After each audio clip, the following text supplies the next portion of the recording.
ఒకసారి పైకి హల్లెలూయా హల్లెలూయా హల్లెలూయా హల్లెలూయా. ఫోటోలు వస్తున్నాయా?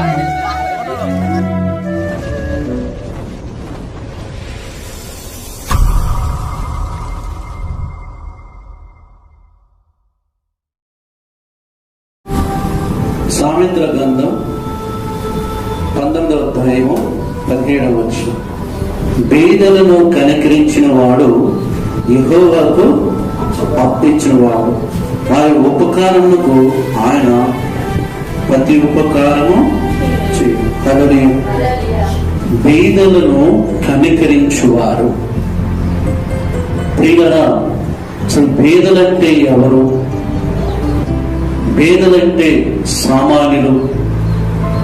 బీదలనంటే ప్రియులారా చాలా నిడిపేదవారు, సరిగా వస్త్రాలు లేకుండా, సరిగా వాళ్ళకి తినడానికి ఆహారం లేకుండా, వాళ్ళకి సరిగా ఉండటానికి వీలు లేకుండా, అలా రోడ్లను అడుక్కునేవాళ్ళు, అలా బస్ స్టేషన్లు అడుక్కునేవారు, రైల్ స్టేషన్లు అడుక్కునేవారు. వారి యొక్క పొట్ట కోసం వారు పడుకునేంటి ప్రయాస. వాళ్ళని ఏమంటామంటే మనం పేదోళ్ళు అంటారు. మనం ఏమంటామంటే వాళ్ళని సామాన్యులు. ప్రియులారా, బైబిల్లో ఈ మాట దేవుడు ఎందుకు రాయించాడో మీరు ఈరోజు తెలుసుకోవాలి. బీదలని కనికరించువాడు. కనికరించడం అంటే ఏంటి? బీదలను ప్రేమించడం, బీదల పట్ల ప్రేమ కలిగి ఉంటాం. బీదలని మనం ప్రేమించి వారి పట్ల జాలి పడటం. ఈరోజు సామాన్యుడు మొదలుకొని ధనవంతులు కూడా ప్రియులారా అందరూ, కానీ కొంతమంది బీదలని చూస్తే, లేనోళ్ళని చూస్తే వాళ్ళని మీద ప్రేమ కలిగి జాలి కలిగి వాళ్ళకి ఎంతో కొంత సహాయం చేయాలని ఉంది. ఇక కొంతమంది ఏంటంటే ఎవరికి పెట్టడు, ఎవరికి పెట్టడు, ఇతను తినడు. ఇదే పిశాచి బుద్ధి. కానీ దేవుడు ఏం చెప్తున్నాడంటే, మీరు పేదోళ్ళని కనికరిస్తే, పేదోళ్ళకి మీరు ప్రేమిస్తే, పేదోళ్ళకి మీరు సహాయం చేస్తే, పేదోళ్ళని మీరు ఆదుకుంటే, మీరు యెహోవాకి అప్పించినట్టు మీరు చేసిన కాలానికి తిరిగి మళ్ళీ మీకు నేను ఇస్తాను అని అంటున్నాడు దేవుడు. ఈరోజు ప్రియులారా, నిజంగా ఎంతమంది తోటి మనిషిని ప్రేమిస్తున్నాం, తోటి మనిషికి ప్రియులారా మనం జాలి పడతాం, తోటి మనిషికి మంచినీళ్ళు ఇవ్వటం కానీ, తోటి మనిషికి ఒక పూట భోజనం పెట్టడం కానీ, తోటి మనిషికి మంచి వస్త్రాలు ఇవ్వటం కానీ ఈ రోజుల్లో మనం చేయగలుగుతున్నామా? ఒక్కసారి ఆలోచించి. ఈరోజు ప్రియులారా చాలా మంది ప్రియులారా ఆయా ప్రాంతాలలో, ఆయా రోడ్ల మీద చాలా పేదవాళ్ళు ఉన్నారు. ఈరోజు మనం 3 పూట్ల మనం అన్నం తింటాం, కానీ కొంతమంది 3 పూట్ల అన్నం వాళ్ళ కడుపులో కూడా పోవట్లేదు.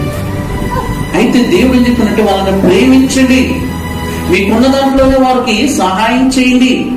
మీకున్న వస్త్రాలే కొన్ని వస్త్రాలకి సహాయం చేయండి, మీకున్న డబ్బులని కొంత వాళ్ళకి సహాయం చేయండి. మీరు చేసే పని దేవుడు చూస్తున్నాడు, మీరు చేసే కార్యక్రమం దేవుడు చూస్తున్నాడు, మీరు చేయబోతున్న ప్రతి పనిని కూడా దేవుడు చూస్తున్నాడు. దేవుడు చూసే ఉన్నాడు, మీరు చేస్తే మళ్ళీ నేను మీకు చేస్తాను అంటున్నాడు. ఈరోజు అదే మాట ప్రియులారా, బీదలను కనికరించండి అంటున్నాడు ప్రియులారా. అందుకనే ఒక భక్తుడు ఉన్నాడు బైబిల్లో ప్రియులారా, బీదల పట్ల ఎంత ప్రేమ కలిగి ఉన్నాడో. అపోస్తుల కార్యం 10వ అధ్యాయం 2వ వచనం చూడండి. అపోస్తుల కార్యము 2వ అధ్యాయం 10వ వచనం.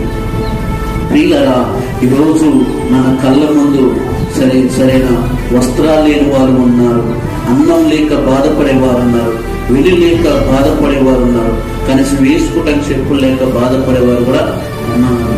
వృద్ధాకులో ఉన్న తల్లులు ఉన్నారు, వృద్ధాకులు ఉన్న తండ్రులు ఉన్నారు.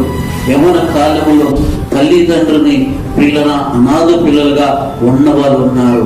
ఈరోజు క్రైస్తవులుగా దేవుడు వాక్యాన్ని వెరిగిన వారుగా, దేవుని ప్రేమించేవారుగా మనం ఏం చేయాలంటే నిన్ను వలె నీ పొరుగు వారిని ప్రేమించండి. అపోస్తలుల కార్యంలో అక్కడ చెప్తుంది, ప్రియులారా చదువుంది ఆ మాట 10వ అధ్యాయం 2వ వచనం. అపోస్తలుల కార్యము అతడు తన ఇంటి వారందరితో కూడా దేవుడి యందున భయభక్తులు గల్లవాడై ప్రజలకు బహుధర్మం చేస్తూ ఎల్లప్పుడూ దేవుడికి ప్రార్థన చేస్తున్నాడు. ఇక్కడ కొన్నిల్ గారు ఏం చేస్తున్నాడంటే ప్రియులారా, తాను తన ఇంటి వారు కూడా దేవుడి యందున భయభక్తులు కలిగిన కుటుంబం. అంటే దేవుడికి భయపడ్డవారు, దేవుడికి లోబడ్డవారు, దేవుడు మాట వినేవారు. వాళ్ళు ఏం చేస్తున్నారంట ప్రియులారా, ప్రజలకి బహుధర్మం చేస్తున్నారు. ఎందుకు ధర్మం చేయాల్సి వస్తుంది? ఎందుకు ఆ ప్రజల్ని ప్రేమిస్తున్నాడు? ఎందుకు ఆ ప్రజల పట్ల జాలి పడుతున్నాడు? ఎందుకు ఆ ప్రజలని ఆదరిస్తున్నాడు? ఎందుకు ఆ ప్రజలని తన హక్కును చేర్చుకుంటున్నాడు? అవునండి.